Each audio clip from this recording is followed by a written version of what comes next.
Hello guys, magandang umaga. Kamusta ang lahat? No, nakapagkaling na ba yung mga sobrang dami ng alaga? Pag-usapan natin ngayon, bakit ba kailangan na ibaba, ibaba ng sagad na sagad yung presyo ng itlog ng pugo? Kung tutuusin naman, napakalaki rin naman, no? Napakamahal rin ng gastos para makapag-produce tayo ng itlog. Nagtataka rin ako, bakit ba kailangan mababa yung presyo ng itlog? Hindi naman mura yung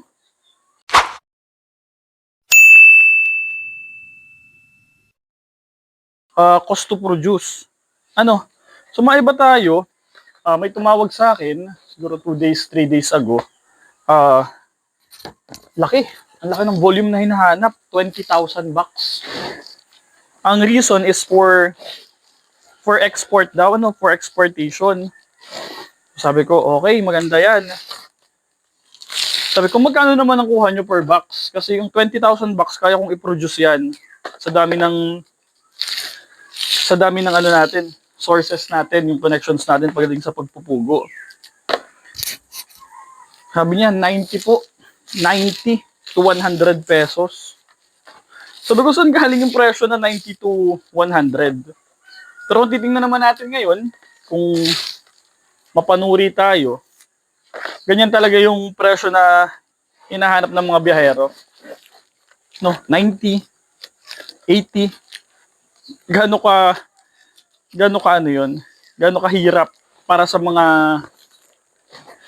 gumagastos para makapag-produce ng itlog. Sabi ko nga sa inyo, ang cost to produce naman ay hindi mura. Yung pagod mo pa, so parang sila lang yung gagalingin. Yun yung totoo. Sa other side, sa part mo, kung tambak na yung mga itlog sa'yo, matutulungan ka. Bakit? Hindi mabubulok. Hindi na madagdagdagan yung tambak. Ang problema lang is, wala kang kikitain. No? So, hindi nakakatuwa dahil, oo nga at nabawasan yung tambak mo. Pero, wala ka namang kikitain. Bakit hindi mo bawasan yung volume ng inaalagaan mo? O kasi, sa ilang years na nag-aalaga ako ng pugo, 2019 at ako nag-start, 2018. So, sa ilang years na, marami talagang ups and down ang pagpupugo. No, hindi ko lang siya may let go. Number one, kasi meron akong kinikita dito. Hindi ganun kalaki, pero meron. Yung iba kasi, kapag kumita na sila dito sa pagpupugo, kala nila sunod na yon. Hindi po yun yung reality ng pag-aalaga ng pugo. So, maswerte ka kung sa sobrang dami ng alaga mo is stable yung market mo. Ikaw mismo yung nagbabiyahe ng itlog mo. Or meron kang magandang pwesto sa palengke. Pero kung hindi rin naman ganun yung sitwasyon, i-expect mo, kung umaasa ka lang sa biyahero, i-expect mo na during these trying times, so sino bang mag-akala na biglang magkakaroon ng gera at maapektuhan yung lahat, no? So during these trying times, hindi mo rin maasahan yung mga biyahero na yan. Sila pa yung mananamantala sa'yo. Hindi ko sinasabing lahat, pero alam natin yan, no?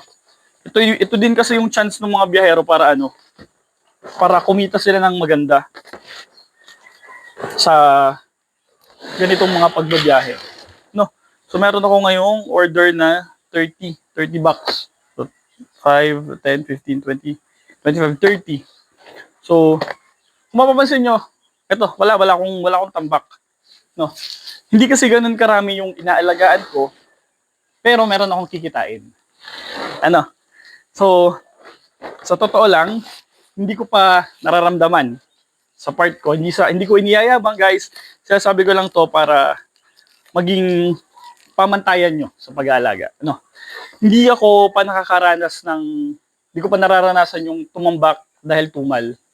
Pero alam kong tumal na. Pero hindi ako natatambakan at hindi ko pa nararamdaman yung pagkalugi. Kasi nga, binalanse ko yung dami lang ng aalagaan ko. Ano?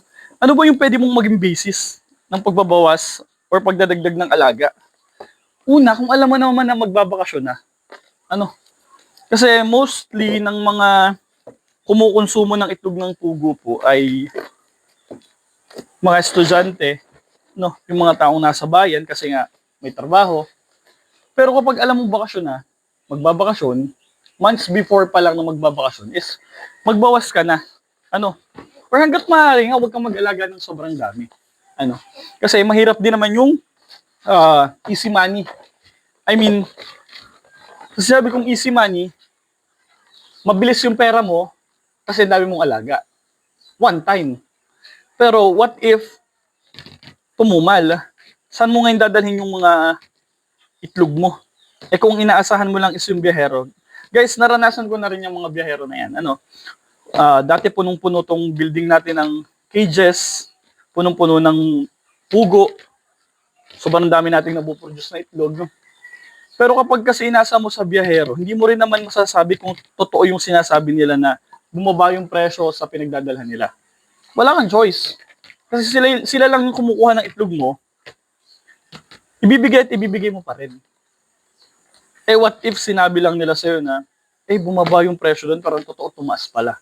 So dadagdagan yung kita nila, nabawasan pa yung kita mo.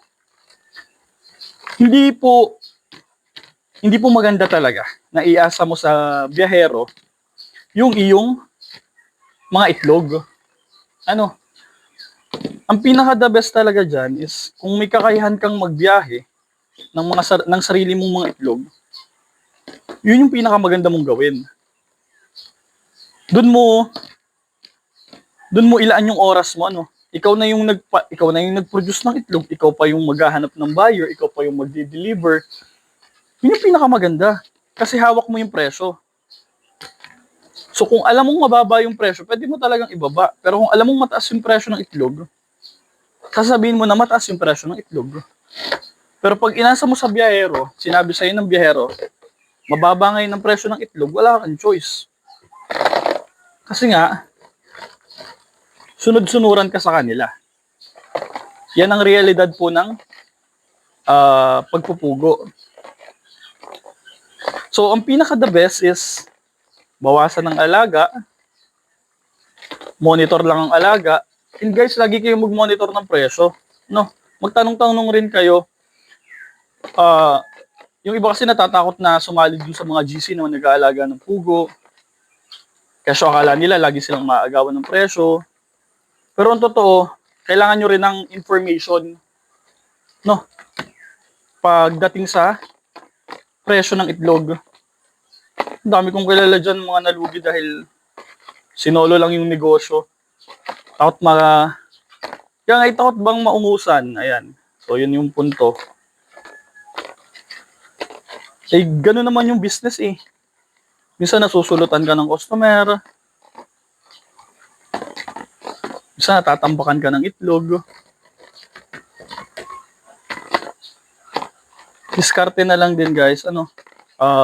Magandang pakisama sa customers. Basta magandang pakisama sa lahat. Kasi hindi mo naman nga masasabi kung kailan ka malulugi. Guys, kapag alam nyo naman na tambak na at wala kayong balita kung magbabago ba yung presyo, huwag nyo nang didagan yung lugi nyo. No? Hintayin nyo ulit na umayos na yung presyo, makiramdam, magbawas ng alaga. Yun yung dapat nyong gawin kasi nga, pera yung umiikot, pera yung ginagamit natin pambili ng feeds. Nakakaawa rin naman yung mga nalulugi. Wala namang may gusto na malugi sila. Pero, nalulugi sila.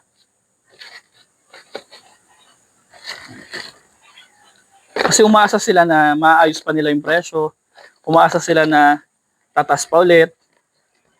Pero guys, ito, malapit na naman ang pasukan. So hopefully, hindi man ganun kataas yung presyo ng itlog, hindi na ganito kababa. So nababalitaan ko yung 90, 100, pero hindi po ako naabot sa presyong yan. Ang pinakamababa ko po pong presyo ng itlog, wholesale, ba't ba ganito? Sira na yung kahon. Wholesale po, nasa 135, 140 pa ako. No? So, hindi yun break even. May kita pa po yun. Hindi ganun kadami guys yung aking alaga. So, ngayon ay meron lang tayong 1,000 ulo ng pugo. Kung napanood niyo yung previous vlogs natin, yun pa yung from DOC natin to RTL. So ngayon mga matured laying quails na sila. So hindi nga lang rin ako masyado nag-upload ng mga videos lately. Buhat nung pag kasi ako nakakaramdam ako na tumutumal na yung itlog. Hindi tayo basta-basta nag-upload ng mga videos. Kasi hindi ko man gusto kayong ma-encourage na mag-alaga is na-encourage pa rin kayo. Ano? So, ang goal lang naman natin is magturo. Kaya pag ganitong mga tumal, ang season, nag-upload ako ng videos na nagsasabi na medyo tumutumal ngayon kasi baka akala nyo maganda pa. Pero guys, depende pa rin yan sa lugar ninyo. Kapag nandyan kayo sa Mindanao area, kukunti lang kasi nag-aalaga dyan ng itlog ng pugo. Nabalitaan ko nga 3 pesos ang isa dyan eh. Diba? So, hindi naman siguro naglalalayo ang cost to produce ng itlog dyan.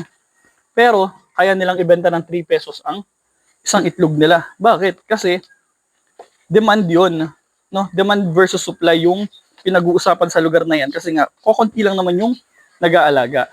So, lately lang din may tumawag sa akin, nagtatanong kung kaya daw nating mag-deliver ng DOC or RTL or fertile eggs papunta ng Mindanao.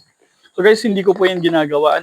Number 1 po kasi ay ang daming permit na kinakailangan bago ka makapagtawid ng mga live animals. So meron naman pong malalaking suppliers dyan na meron silang necessary permit para magawa niyan. So hindi ko nga lang alam kung magkano yung presyo nila. Pero meron pong kayang magtawid ng mga quail birds. Ayan. So guys, ano to? Sobrang laki nito. Ito yung kalimitan na double yolk. Hindi ko siya sinasama sa box. Kasi ibang-iba talaga yung sukat niya. 1.5 ng regular na itlog ng pugo. So, hindi na natin siya isinasama doon sa box number 1 kasi mababasag lang din yan kapag sinama mo. So, ayun guys. This video is intended to inform everyone na hindi po maganda ngayon ang presyo ng itlog ng pugo. So, but I still expect na magbabago yung presyo in the coming months kasi nga sabi ko sa inyo, pasokan na ulit ng mga estudyante and magkakaroon na ulit ng demand. Pero guys, pag nagde-deliver ako sa palengke, nabebenta nila yung itlog. Hindi na po ganun kababa ang bentahan ng itlog. So, direct po sa market, kapag sa market na kayo bumili, around 180 to 190 pesos na ulit.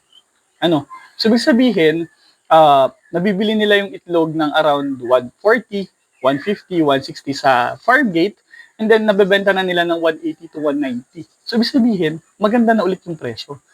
So, kaya lang po laging bumababa is may dumadating na mga, siguro, yun yung mga malapit ng malugi, malapit ng magkaling, natambak ng itlog, idinadagsa nila yung itlog sa market, pinabagsak ang presyo, 100, 90, 120, 110.